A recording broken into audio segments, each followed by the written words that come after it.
Welcome back, students. Today we're going to talk about anxiety and how it relates to the brain. Anxiety disorders. So being anxious is normal. We all experience some form of anxiety from time to time, but what makes an anxiety disorder different? Well, first of all, there are different types of anxiety. So we have phobias, social anxiety, agoraphobia, panic disorder, and generalized anxiety disorder as well. Specific phobias. So, a specific phobia is an uncontrollable, irrational, intense desire to avoid an object or a situation. Like spiders or snakes is a good example of specific phobias. So, there's something specific that is triggering the anxious reaction. The biology of anxiety. So, it's really interesting when you think about it because there are common phobic things like snakes, heights, closed places, and darkness, but we aren't afraid of similar things like fish or low places or open spaces or bright lights.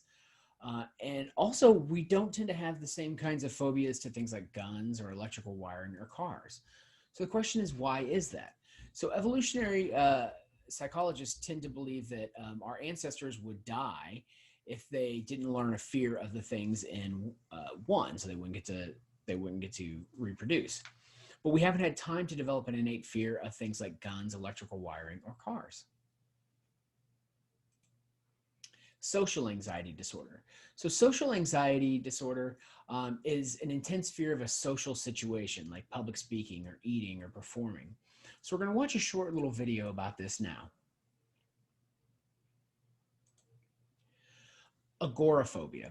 Agoraphobia is a type of social phobia in which people want to avoid situations that they deem to be outside of their control. So they tend to remain in a safe space. So in this case, usually this is the home, or sometimes it's a room in the home. A famous example of this is the celebrity chef Paula Deen. So Paula Deen actually has agoraphobia, and if you've ever watched her show or watched it in the past, she's always filming in her home. That's because she doesn't leave her home. And the onset of this was brought on by the death of her father, whom she was very close to. After she found out he died, because it happened very suddenly, she wouldn't leave her room for a very long time. And then eventually she got to the point where she felt comfortable leaving the room, but never really leaving the house. Panic disorders.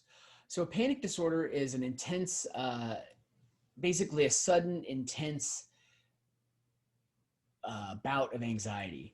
Uh, Common symptoms here: choking, chest pain, numbness. A lot of times people describe it as having a heart attack because they feel like the first time they ever have one that they're dying.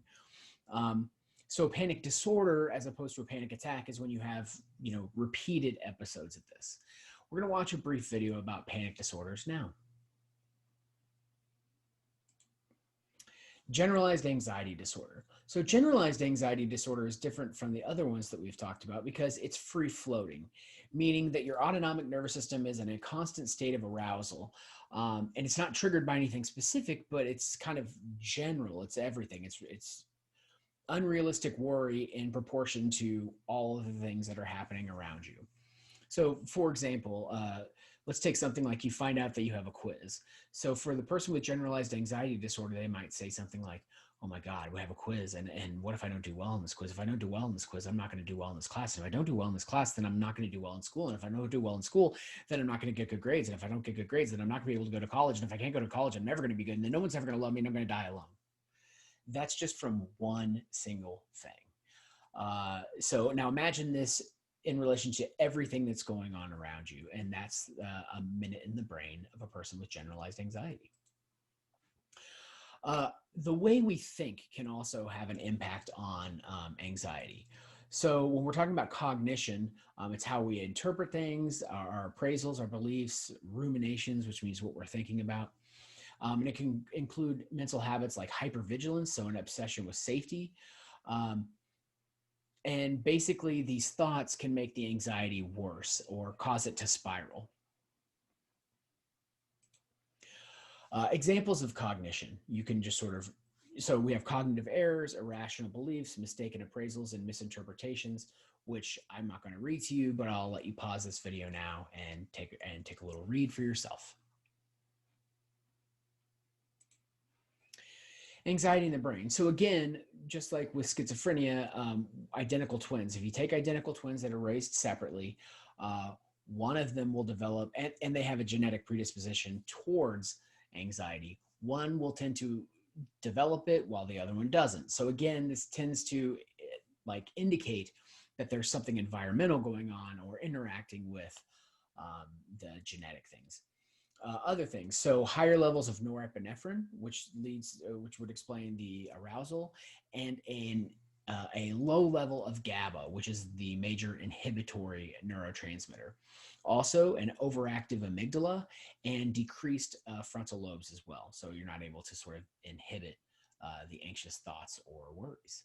And that, ladies and gentlemen, is all I have for you today. If you have any questions, let me know. Otherwise, have a fantastic day.